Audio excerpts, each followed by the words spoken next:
What's good, YouTube? Alright, this video is going to be specifically a blog about gaming. And we're going to be using the term, we're going to be discussing specifically a term that I hear used a lot. And I hear it used, and I kind of wonder sometimes why it's used, or really. Alright. The term is black sheep. Okay?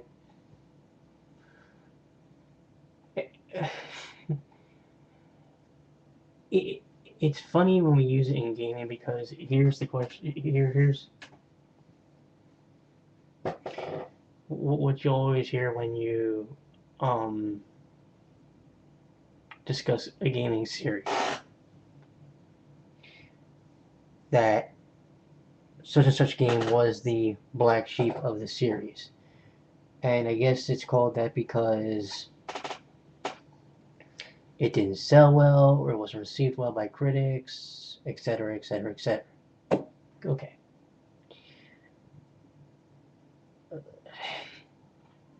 That word, to me, is the most... that term is the most bizarre term I've ever heard in my life, because let's say a game doesn't sell well in a series, okay? It's not received well, it doesn't sell well, whatever. And it's part of a long-standing series. Why the hell is the series going to keep going then? It's the black sheep. Such and such game is a black sheep. Now, I also bring that term up because, and I'm bringing this out for a reason, on this disc, Sonic's Ultimate Genesis or Mega Drive Collection, one of the games on here happens to be one of these so-called black sheep. And that game is, let's see, where is it? Phantasy Star 3 Generations of Doom. Now, we're specifically going to be targeting, in this case, the happy console gamers review of the entire series. I have no problem with his review of the series. Well, I do have maybe one, and it's somewhat major. Okay. So Johnny's he's going through the entirety of the Phantasy Star series, from what he considers what was his favorite game of all time, which is the original Phantasy Star for the Master System, and he went all the way through up to what was at the time, I think, one of the games for, I think it was the 360. I forget which one it was. He's going through this. He's going through the games, and we get to Phantasy Star 3. Now, he refers to the game as the black sheep. Stop. If the game is a black sheep, that means you're saying it doesn't sell well, or it wasn't received well. So, by that definition, there shouldn't have been Phantasy Star 4 and every other Phantasy Star game that came out after it. And we're using this because you call a game a black sheep. He also, by the way, did something that was egregious. No reviewer or host of a show should do this without warning. He did it in a somewhat passive, snobbish attitude, whether or not he admits it or not. He's referring to the game, he's talking about it, and he gets to the ending, and then he's kind of like, I won't mention it. Then he's like, no, actually, I will. And I think he did it because he knows he knew he really didn't like the game. He did one thing wrong.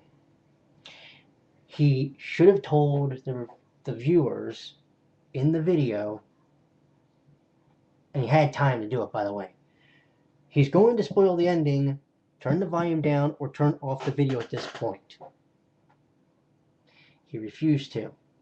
Instead, he goes ahead and shows you the ending and basically blurts it. Okay, great. Now, what purpose does that serve? See, your job is not to spoil endings for people when they're reviewing stuff like that. Imagine if every reviewer, and I mean print reviewer, not just video reviewers. Imagine if every print reviewer on every RPG that ever came out told you the endings to every RPG. Every single one of them. Don't care what it was. You know what happens? You're probably going to have a lot of pissed off people. A lot of pissed off people.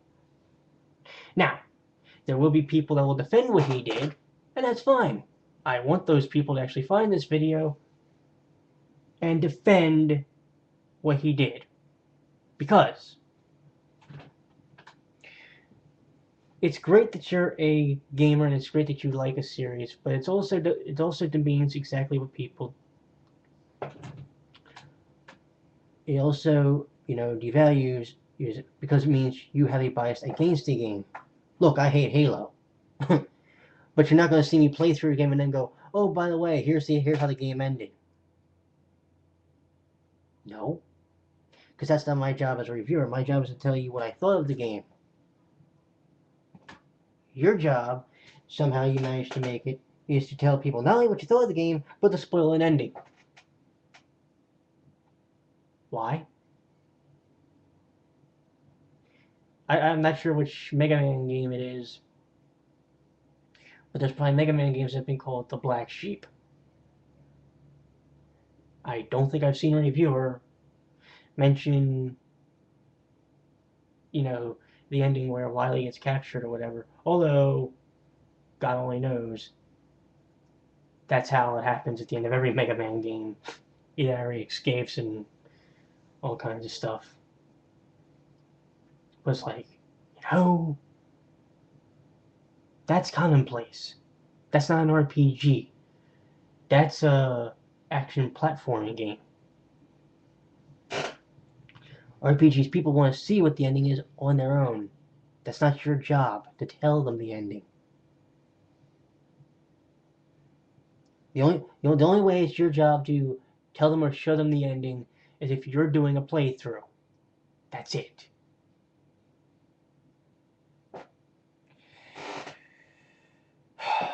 Imagine how... And as usual, this always manages to go into two different topics. Yeah, it's like, please explain to me, A, where the origin of the term Black Sheep as far as gaming series comes from, which is because it seems to be the single most contradictory term I've ever heard of. Oh, this game's a black sheep of a series. Then why did the series continue? Unless I'm missing the true definition of the term, do tell me why series continue if they have a black sheep in them. Because what was it? Happy Video Game Nerd, when he was referring to the Rocket Knight, the Rocket Knight series, with Rocket Knight Adventures Sparkster and the Rocket Knight game for the Wii, or that was the downloadable game or whatever. He says the only franchise that doesn't have a black sheep, and one of the games he brought up was Phantasy Star, and one of the games that is shown in the picture is Phantasy Star 3: Generations of Doom. I don't look at that game as a black sheep. I'll tell you this right now. If that game is such a black sheep of the series, of the fourth put on the Genesis collection, then why is it that of all the four, it's the original you have to unlock by playing two-player on Sonic 2 and being the first act? Sounds Sounds like to me somebody got the facts wrong. Either that.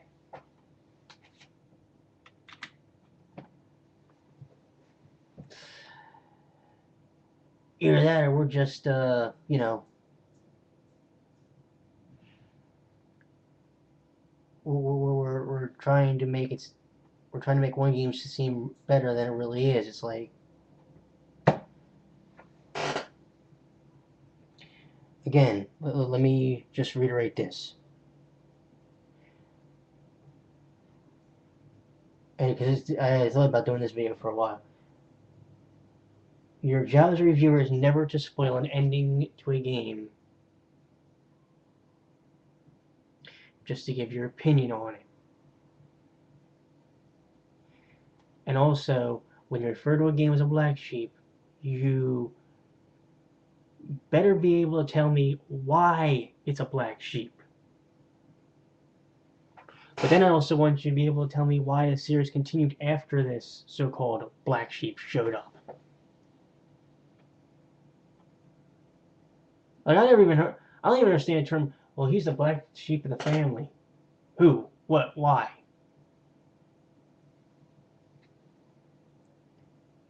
No, it's just the craziest thing I ever heard of in my life.